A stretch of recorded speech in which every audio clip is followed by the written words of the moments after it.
آپ اس صاحب کا ایک مرتبہ یہ بیان اور اس کا جو ہے چیلنج سنیں، پھر میں آپ کے سامنے جو ہے وہ احادیث دلائل رکھنا چاہتا ہوں۔ رفع الیدین چھوٹتا ایک ہی رفع الیدین ہو گیا، اور وہ کیا تھا؟ جب نماز شروع کریں گے اللہ اکبر کریں گے اور اس کے بعد سلام تک دوبارہ رفع الیدین نہیں ہے۔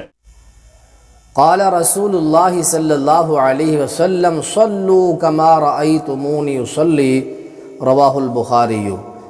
میں آپ کے سامنے 14 صدیوں سے رفع الیدین کرنے کا ثبوت اور اس کے عاملین کا ذکر کرنا چاہتا ہوں۔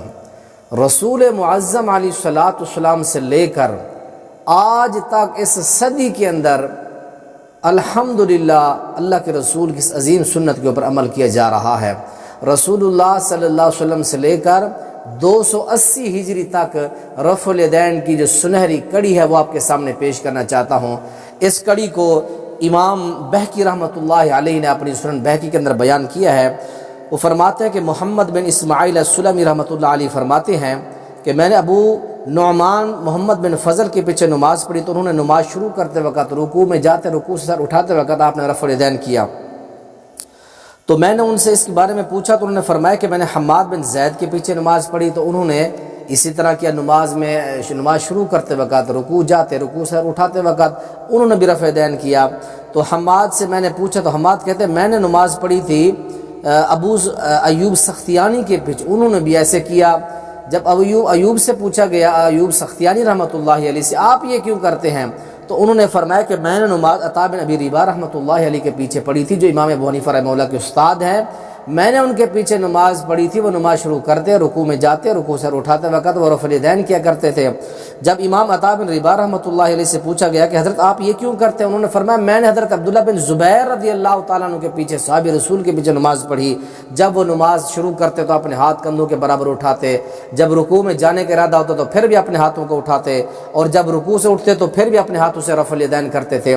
جب حضرت عبداللہ بن زبیر رضی اللہ تعالیٰ عنہ سے پوچھا گیا اے حضرت عبداللہ آپ کیوں رفع الیدین کرتے ہیں؟ انہوں نے فرمایا کہ میں نے اپنے نانا جی حضرت صدیق اکبر رضی اللہ تعالیٰ عنہ کے پیچھے نماز پڑھی، میں نے اپنے نانا جی حضرت صدیق اکبر رضی اللہ تعالیٰ عنہ کو دیکھا جب وہ رکوع میں جاتے نماز شروع کرتے تو اپنے ہاتھوں کو اس طرح اٹھاتے اور سینے پر باندھتے، جب رکوع میں جاتے تو پھر بھی ہاتھوں کو کندھوں کے برابر اٹھاتے رکوع کرتے، جب رکوع سے پھر اٹھتے تو پھر بھی اپنے ہاتھوں کو اس طرح بلند کرتے، اس کو رفع الیدین کی سنت کہتے ہیں۔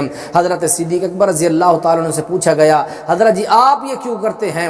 حضرت صدیق اکبر رضی اللہ تعالیٰ عنہ نے فرمایا کہ میں یہ اس لیے کرتا ہوں، میں نے اپنے پیغمبر محمد عربی صلی اللہ علیہ وسلم کے پیچھے میں نے نماز پڑھی ہے، میں نے اپنے نبی کو نماز شروع کرتے ہوئے وقت یہاں تک ہاتھ اٹھاتے ہوئے دیکھا، اور جب رکوع میں جاتے تو پھر بھی اپنے ہاتھوں کو یہاں تک اٹھاتے، رکوع کرتے جب رکوع سے کھڑے ہوتے تو پھر بھی میرے حبیب کریم صلی اللہ علیہ وسلم اپنے ہاتھوں کو اٹھاتے، یہاں تک کندھوں تک اللہ کے نبی ہاتھ اٹھاتے تھے۔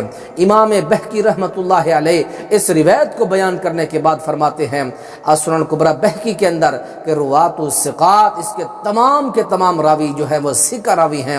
حافظ ذہبی رحمۃ اللہ علیہ المہذب کے اندر اور حافظ ابن حجر رحمۃ اللہ علیہ نے اس روایت کے تمام راویوں کو ثقہ قرار دیا ہے۔ تو حضرات محترم یہ صحابہ کے بعد تابعین کا دور، اس پورے دور کے اندر اور جو پہلے راوی ہیں محمد بن اسماعیل السلمی رحمۃ اللہ علیہ، یہ 280 ہجری کے اندر ان کی وفات ہے۔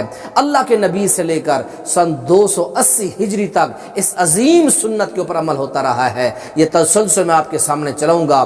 اللہ کے نبی کے دور سے لے کر آج تک اس صدی تک اس سنت پر عمل ہوتا رہا ہے، ہر صدی میں عمل کرنے والے رہے ہیں، اس کے اوپر کتابیں لکھی گئی ہیں۔ میں تمام ثبوت و دلائل آپ کے سامنے جو ہے وہ ترتیب کے ساتھ دیتا رہوں گا۔ اللہ اس عظیم سنت کے اوپر عمل کرنے کے ہم سب کو توفیق عنایت فرمائے۔ السلام علیکم ورحمۃ اللہ وبرکاتہ۔